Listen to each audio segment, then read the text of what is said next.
Pour ceux qui osent enfreindre la loi, la prison représente un cauchemar vivant. Cependant, tout au long de l'histoire, certains individus ont transformé leur incarcération en une vie de luxe. Ils sont devenus les autorités incontestées au sein des murs de la prison, dictant leurs propres lois. En 1920, une figure des rues de Brooklyn, New York a émergé et est devenue synonyme de crime organisé. Al Capone. Pendant l'ère de la Prohibition, son pouvoir était illimité et il est devenu le leader de la notoire Chicago Outfit. Malgré son influence, c'est un crime apparemment banal qui a conduit à la chute de Capone. En 1931, il a été condamné pour évasion fiscale, ce qui a entraîné son incarcération dans la redoutable prison d'Alcatraz. Derrière les murs imposants d'Alcatraz, la réputation de Capone a garanti qu'il bénéficiait d'un traitement spécial. Sa cellule était très différente de l'incarcération standard, avec des meubles confortables, des salles de bain privées et même des repas gastronomiques. Des luxes inimaginables dans le monde carcéral. Il profitait d'une cellule confortable et d'autres privilèges qui le distinguaient de la population carcérale générale. Comment a-t-il pu obtenir une telle opulence ? Eh bien, son influence s'étendait aux gardiens d'Alcatraz qui, par peur ou corruption, satisfaisaient ses désirs. Gotti, John Joseph Gotti, un nom prononcé avec respect et peur, était un homme très déterminé et intelligent. En tant que chef implacable de la famille criminelle Gambino, Gotti a gagné le surnom infâme de Don Teflon. Son ascension dans les rangs de la famille Gambino a été marquée par sa loyauté indéfectible et une propension pour une efficacité impitoyable. Sous le règne de Gotti, la famille Gambino est devenue une force redoutable dans le crime organisé. Son sens stratégique et sa brutalité calculée lui ont permis d'établir un pouvoir qui a duré des années. Il semblait que Gotti était intouchable. Cependant, en 1992, sa chance a tourné lorsqu'il a été condamné pour meurtre, racket et d'autres crimes. Son règne en tant que chef incontesté de la famille Gambino a pris fin, mais derrière les murs d'une prison fédérale de haute sécurité, la réputation de Gotti en tant que chef du crime redoutable le précédait. Selon les rapports, il avait une cellule loin de la dure réalité de la vie en prison. On disait que Gotti jouissait d'un niveau de confort et de luxe qui semblait inconcevable derrière les barreaux. Des rumeurs circulaient également selon lesquelles Gotti avait accès à des commodités et des privilèges qui étaient hors de portée des détenus ordinaires. Sa cellule est devenue un symbole de son pouvoir. Joaquín Archibaldo Guzmán Loera, largement connu sous le nom d'El Chapo, était une figure omnipotente dans le commerce international de la drogue. Son ascension depuis les paysages austères de Culiacán au Mexique l'a établi comme une force centrale dans l'industrie des narcotiques. Son influence a transcendé les frontières internationales, faisant du cartel de Culiacán un empire puissant avec une portée étendue. El Chapo, le notoire chef de cartel, a été confronté à des défis constants de la part des forces de l'ordre mondial pendant son temps au sommet. C'était un jeu constant de chats et de souris entre lui et les autorités. Lorsqu'il a été emprisonné au Mexique, il a effectivement transformé la prison en son propre royaume grâce à une corruption étendue.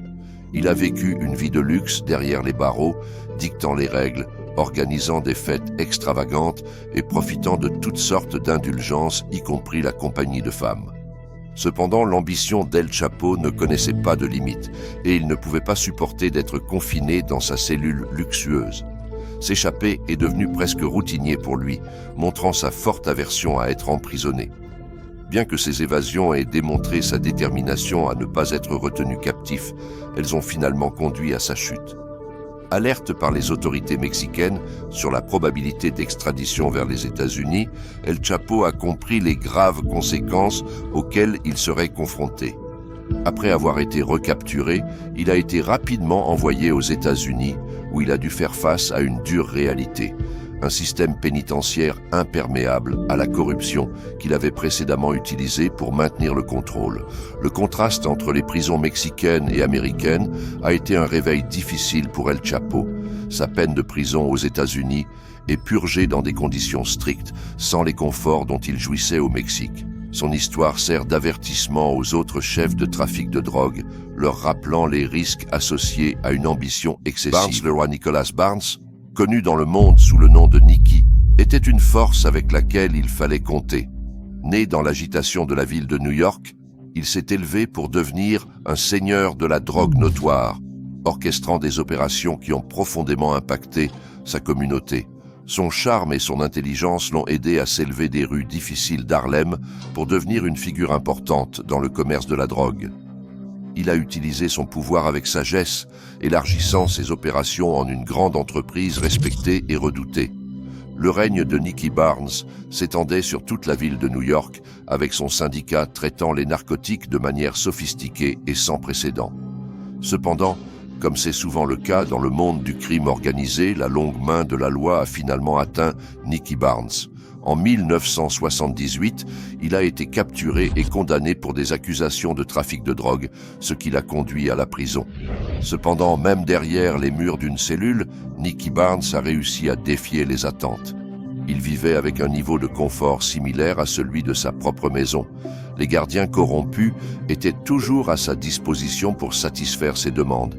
C'est pourquoi son influence transcenda les murs de la prison.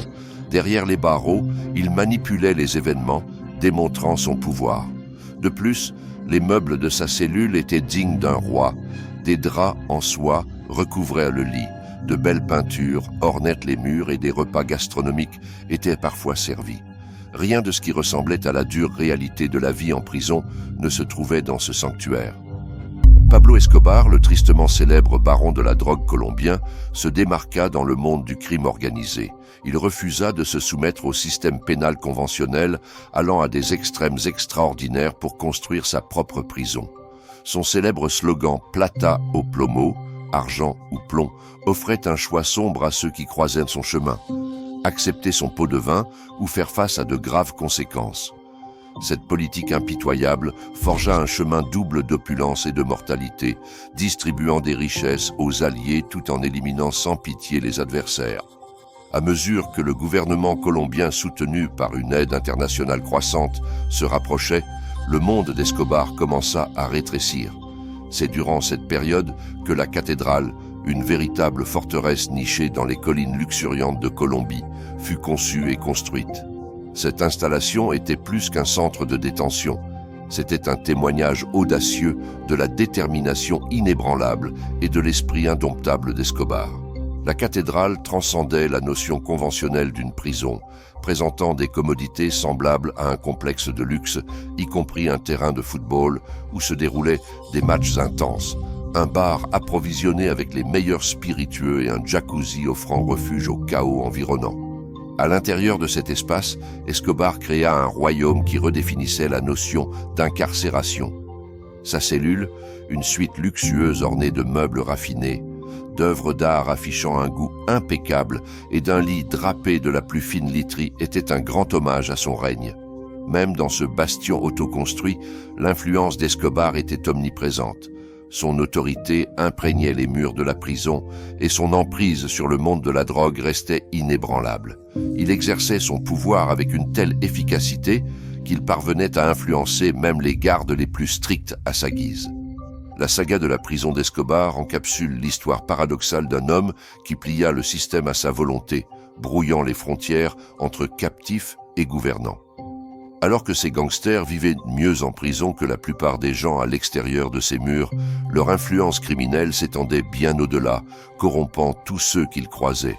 Que pensez-vous de ces trafiquants?